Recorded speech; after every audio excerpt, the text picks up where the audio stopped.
Hola a todos y bienvenidos a Taquillando, el podcast de distribución de cine para realizadores en Centroamérica. Y hoy seguimos en San José, en Costa Rica, que estuvimos en la primera edición del MAUC, y quisimos tener un invitado local, alguien que represente a Costa Rica. Así que nos encontramos con Marcelo Quesada, de la distribuidora Pacifica Grey. Bienvenido, Marcelo, ¿cómo estás? Muchas gracias, César, muy bien. Bueno, a nosotros nos da mucho gusto de tenerte en el programa. Y bien, para esta edición quisimos conocer el perfil de Pacifica Grey, una de las principales, si no únicas, distribuidoras de cine independiente de Centroamérica. Así que pues, tengo un invitado de gran importancia, pongan mucha atención a todo lo que nos pueda decir. Vale, vamos a empezar hablando de hace cuánto está en el mercado, cómo inicia Pacifica Grey. Súper, bueno, primero agradecerte, somos entusiastas del podcast, lo hemos estado escuchando. Gracias. Sobre Pacifica Grey, nosotros empezamos a operar en el 2012. Pacifica Grey surge de alguna manera en el marco del ámbito académico. Nosotros estuvimos estudiando una maestría en la que nos solicitaban tener un plan de empresa audiovisual concretamente, que es algo que creo que en carreras de cine no es común. Exacto, y que a nosotros nos ayudó mucho a salir de esa maestría ya con un proyecto prácticamente afinado para lanzarnos ya en el mundo real, ¿verdad? A ejecutarlo. Pero nacimos en el 2012, localizados en Costa Rica, y en ese momento con la idea de producir y distribuir en Costa Rica. En el camino fuimos ampliando el proyecto al punto en el que empezamos a adquirir contenidos de distribución para Centroamérica. Eso a partir del 2014, si no me equivoco, y desde el 2016 lo ampliamos también a República Dominicana. Entonces, ese es el mercado en el que operamos concretamente como distribuidora. Vale, y hablando de eso, ustedes dan servicio de distribución exclusivamente, realizan más funciones, entiendo que hacen parte de producción, pero ¿qué más? ¿Son agentes de venta? ¿Son PMD? ¿Cómo están estructurados los servicios? Sí, yo diría que tenemos 3 ramas de negocio en nuestro emprendimiento en el ámbito cultural, ¿verdad? Todas vinculadas al cine. A mí me parece que la palabra que de alguna manera delimita qué es lo que hacemos es la promoción cinematográfica, promoción de un tipo de cine en concreto, ¿verdad? Y entonces esas 3 ramas son la producción, por un lado, son procesos más prolongados. Entonces en realidad como productores estrenamos una película el año pasado en Toronto que se llama Cascos Indomables, de un director costarricense que se llama Neto Villalobos. Es su segunda película. Acabamos de terminar un corto, terminamos recientemente un corto que acabamos de estrenar, que se llama Lucía en el Limbo, de una directora costarricense llamada Valentina Maurel. Es un corto que ha empezado a tener un recorrido interesante en festivales, se estrenó en Semana de la Crítica de Cannes, y ahí eso le ha permitido viajar un poco, ¿verdad? Es una coproducción con Francia y con Bélgica, y ahorita estamos involucrados en otro largometraje que se llama Clara Sola, en coproducción con Suecia, que eso es particular, es un país que normalmente no trabaja mucho con Latinoamérica, claro, sí, y menos con Centroamérica, y está muy vinculado a que la directora es costarricense y sueca, ¿verdad? Ella se llama Natalie Álvarez y es una película que vamos a rodar en febrero del 2020. Entonces, eso como en la parte de producción, ahí vamos, digamos que de a poco, un proyecto a la vez siempre. Y la otra faceta, la que nos ocupa la mayor parte de nuestra operación, es la de distribución. Nosotros lanzamos 6 películas por año. Cuando iniciamos, lanzábamos una película por año, muy vinculado a lo que sentíamos que el mercado en el que estábamos operando podía recibir, porque sí nacimos como empresa muy vinculados a una línea editorial de contenido en el que creíamos, ¿verdad? No queríamos distribuir por distribuir como operación comercial simplemente, sino que estaba muy relacionada con el tipo de cine en el que creíamos, con el tipo de cine que nos daba mucho pesar que no llegara a Centroamérica y que eran nuestras películas favoritas y que nunca las habíamos podido ver en una pantalla de cine, ¿verdad? Entonces, ahorita estamos con 6 largometrajes por año. Abarcamos la globalidad de los procesos que tienen que ver con el lanzamiento de la película. Entonces, manejamos lo que tiene que ver estrictamente con estrategia de distribución y colocación, ¿verdad? Toda la relación con salas, la adquisición de los derechos, obviamente, ¿verdad? Pero como una etapa previa que tiene que ver mucho más con relaciones con industria internacional, agentes de ventas y toda esta cuestión. Y perdón que te interrumpa, ¿trabajan con todas las salas, o sea, salas comerciales alternativas o art house, digamos, o con algún en específico, algún tipo de específico?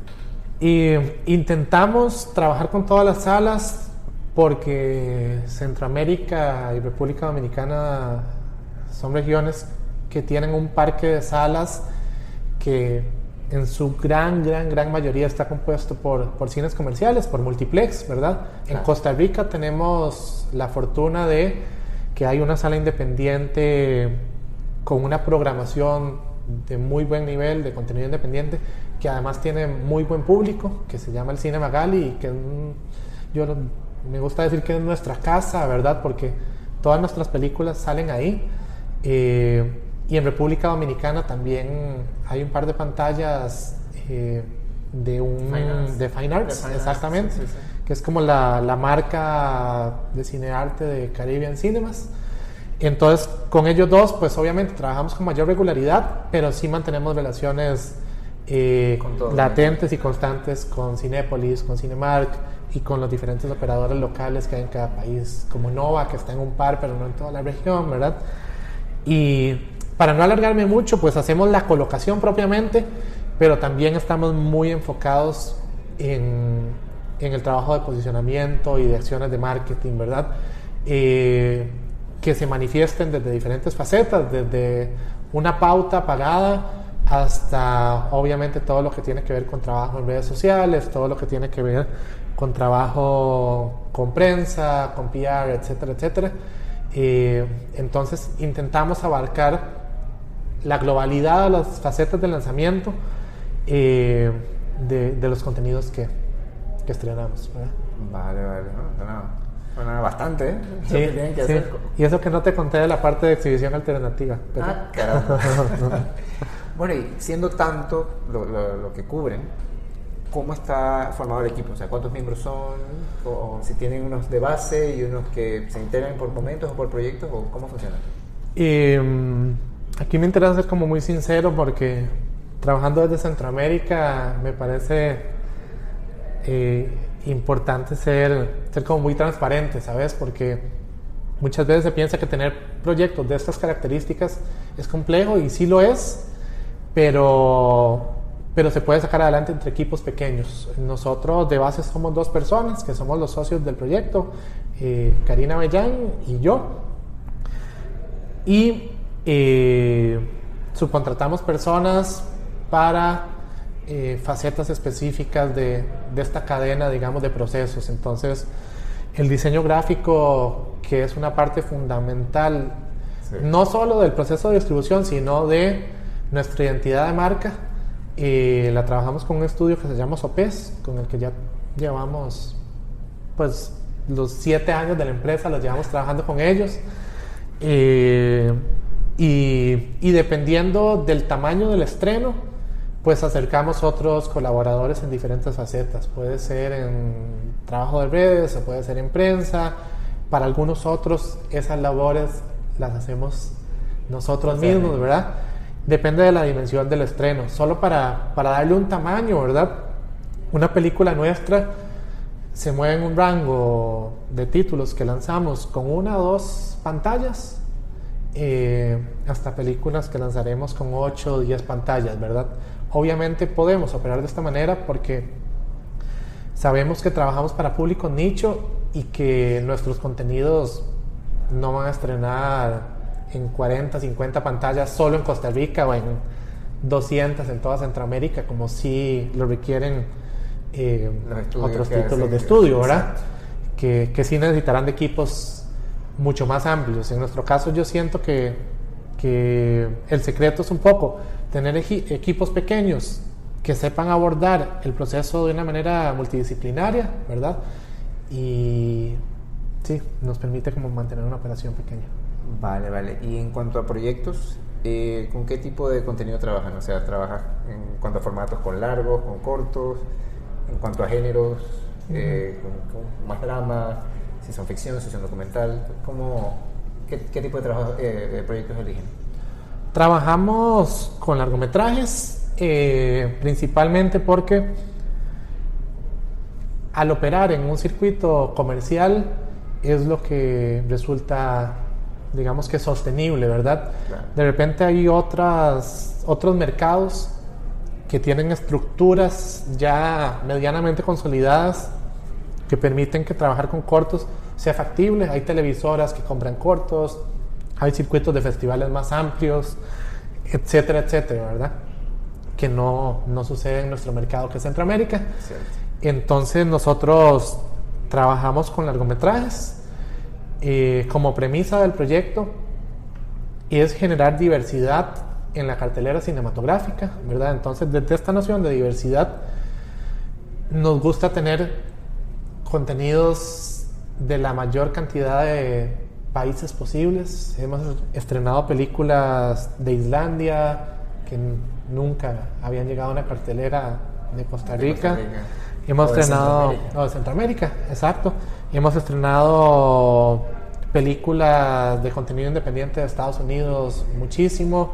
Hemos estrenado películas de Brasil, de Argentina, de Francia, de Suiza, de Suecia. Se me estarán escapando muchos países, pero nos acercamos de esta noción de diversidad de puntos de vista, de procedencias, ¿verdad? A nivel de géneros o de estilos, ¿verdad? No priorizamos géneros específicos, ¿verdad? De alguna manera hay muchos de nuestros títulos que no son comedias, pero que tienen elementos de humor, o de humor negro, o de humor seco, ¿verdad? Que eso ha sido característico, pero lo hemos encontrado en el camino. Yo no te diría que andamos buscando específicamente drama o comedia o experimental, ¿verdad? Naturalmente creo que nos movemos mucho más entre el drama y la comedia que, por ejemplo, cine de género, ya sea, no sé, de terror o otro tipo de dramas, porque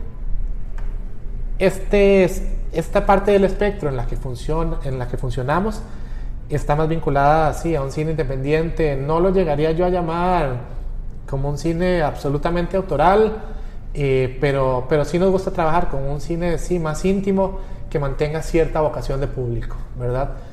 Hay películas que nos encantan, que nos encantaría estrenar, pero que sabemos que en nuestro mercado no sería viable, ¿verdad? Entonces procuramos tener un balance de películas que responden a nuestros intereses artísticos, pero que sabemos que pueden tener un público, ¿verdad?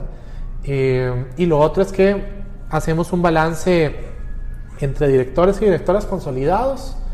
Hemos traído películas de Jim Jarmusch, hemos traído películas de Agnes Barda, hemos traído películas de nombres que ya son como pesos pesados en la industria y que en principio ya tienen como un following ahí de gente que está pendiente, así como también nos interesa mucho traer óperas primas, o sea, talento emergente, ¿verdad? Vale, perfecto. Y en cuanto a, por ejemplo, su catálogo está conformado, me mencionas películas de varios países, pero en cuanto a centroamericanas, ¿cuántas películas centroamericanas tienen en catálogo, por ejemplo? ¿O estrenan al año?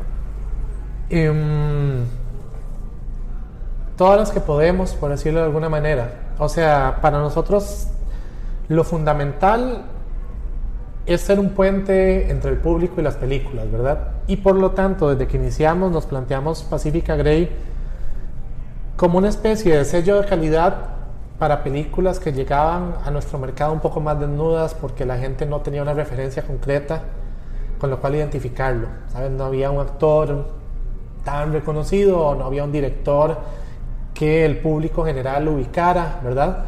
Claro. Entonces, lo que intentamos como proyecto fue ser muy consistentes en la calidad, para que la gente que fue una vez de alguna manera repitiera y fuera encontrando ya una confianza en el sello de Pacifica Grey propiamente, ¿verdad?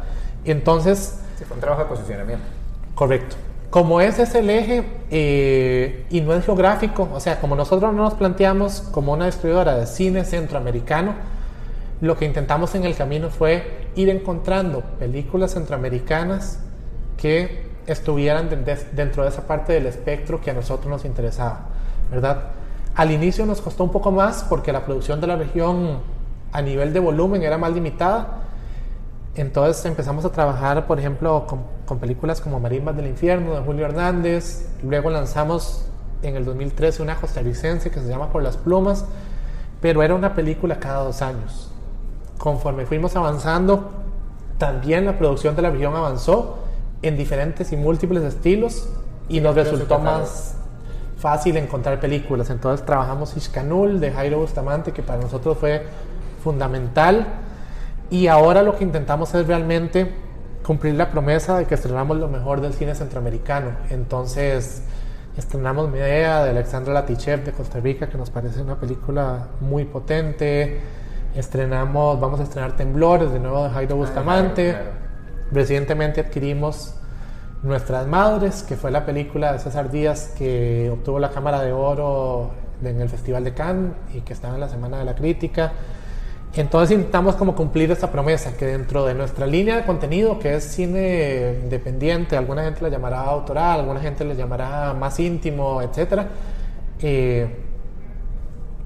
intentar que el talento de la región que se está lanzando por ahí, pues podamos estrenar. Y una cosa que yo veo como un aspecto interesante hasta donde he podido notar en su trabajo es el trabajo personalizado con la línea artística, con la curaduría de los proyectos que hacen.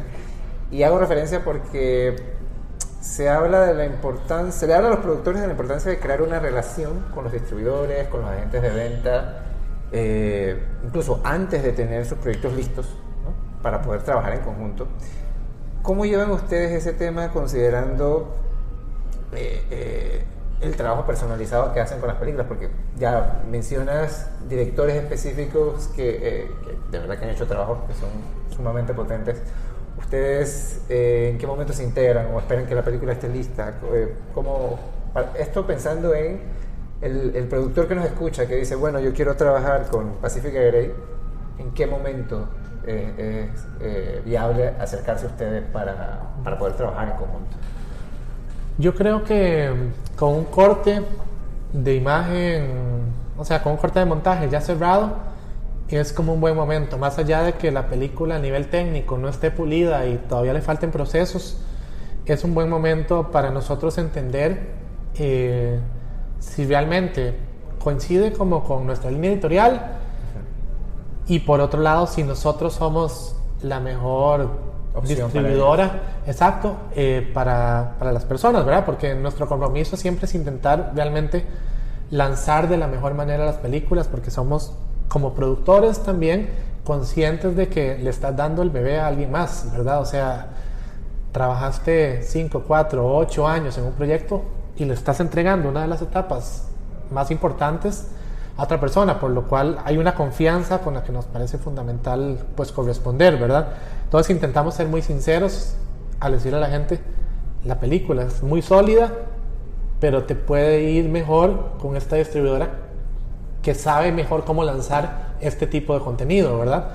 Pero sí, creo que en la etapa de un corte de montaje ya cerrado, corte ya. Exacto, no necesariamente un primer corte, sino yo uno ya más cercano a lo que va a ser, ¿verdad? La película, a nosotros nos viene bien para darnos una idea de lo que es y también nos da suficiente tiempo para trabajar materiales, para trabajar realmente un posicionamiento profundo de la película de buena manera, porque hay veces que nos encontramos proyectos que se acercan a nosotros cuando ya quieren estrenar y capaz que ya han empezado ellos a trabajar materiales y son materiales que de repente se trabajaron, no digo que sean todos los casos, pero que se trabajaron desde una inquietud muy estética, pero no desde una inquietud más de contenido, ¿verdad? O sea, a pesar de que esto sea llamativo y se vea bien, ¿qué dice de tu película, verdad? Está priorizando ¿Cómo la posiciona? Este elemento, este otro, este estilo, este género.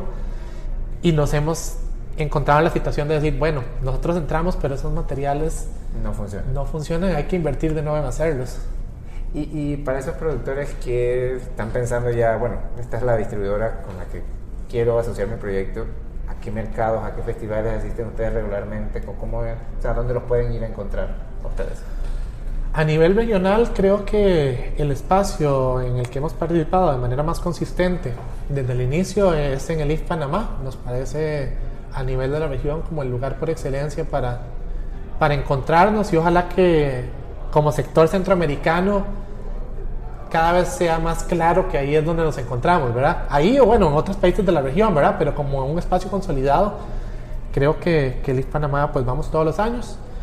Ya a nivel de mercado internacional hacemos tal vez unos 3-4 viajes por año. Sin embargo, el que es fijo es el Festival de Cannes, el mercado propiamente, el Marché du Film, ahí vamos todos los años. Y los otros pues es un poco variable.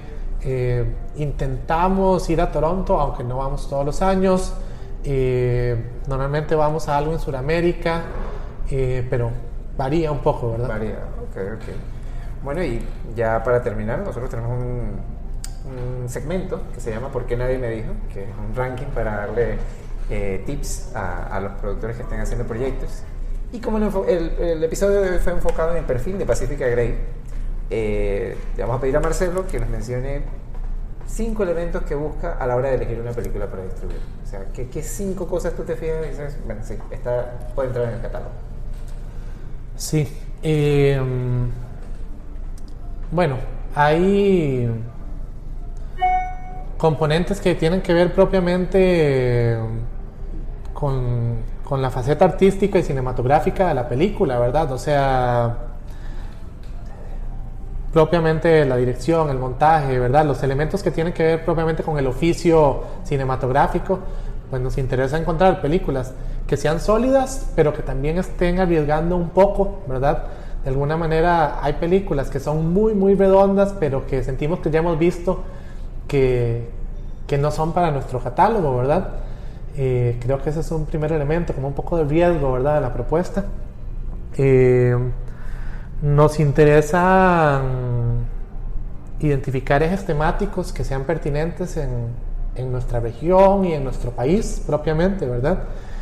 Entonces, constantemente nos hemos encontrado con películas que nos apasionan, como desde lo cinematográfico, pero también por su discurso, o porque ponen en agenda de diálogo temas que creemos que son importantes, ¿sabes? O sea, películas como Ixcanul, que tiene que ver con poblaciones indígenas, o películas como Medea, que tiene que ver con un tema como el aborto, ¿verdad? Que evidentemente, primero, es muy polémico, pero además de ser polémico, no hay discusiones realmente profundas, o al menos en nuestro país cuesta encontrar discusiones que no sean desde estar abanderado de un lado o del otro, y usted no tiene nada que ver conmigo si no está de este lado o del otro, ¿verdad? Entonces, desde lo temático nos interesa encontrar diálogos que sean relevantes.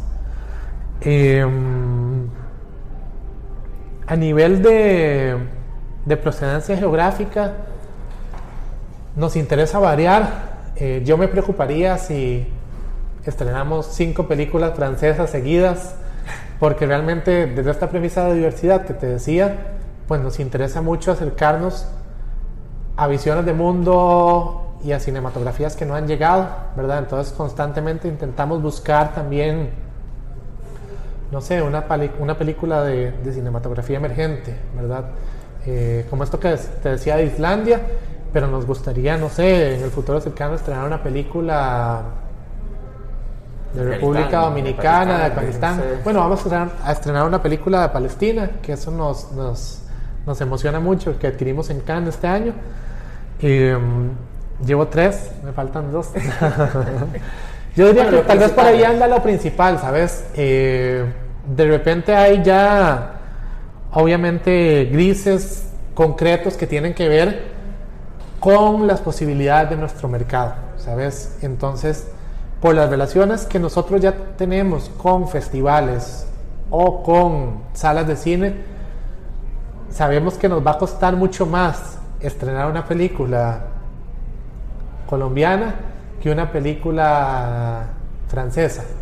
Que eso es un poco irónico porque la cercanía de una historia y de otra, ¿verdad? Puede que realmente sea mucho más pertinente la historia colombiana, porque la realidad que está retratando resuene más en lo que conocemos. Pero ya hay estructuras que más o menos funcionan de ciertas maneras que nos hacen a nosotros medir el riesgo, ¿verdad? Y siempre intentamos como lanzarnos de cabeza con lo que nos gusta, pero sí te soy sincero que es un elemento a tomar en cuenta. A ver, ¿de dónde viene esa película y qué canales establecidos tienen para poder salir, ¿verdad? Vale. Para no tener que inventar el agua tibia a nosotros, que algunas veces nos ha tocado. ¿Sabes? Hay películas que los festivales nos han dicho no, las salas nos han dicho no, y hemos hecho circuito alternativo, hemos hecho exhibición al aire libre, pero pues toca un poco balancear. Vale, bueno, ahí lo tienen, amigos. Si están preparando las estrategias de distribución para sus proyectos, aquí ya Marcelo les dio excelentes referencias de qué considerar. Y bueno, Marcelo, te agradecemos nuevamente por tu tiempo, la información que nos has dado. Pues sí, o sea, bienvenido siempre a Taquillando y gracias por todo lo que nos has dicho hoy. Y a todos ustedes, gracias por escucharnos y esperen pronto un nuevo episodio de Taquillando, el podcast de distribución de cine para realizadores en Centroamérica. Hasta la próxima.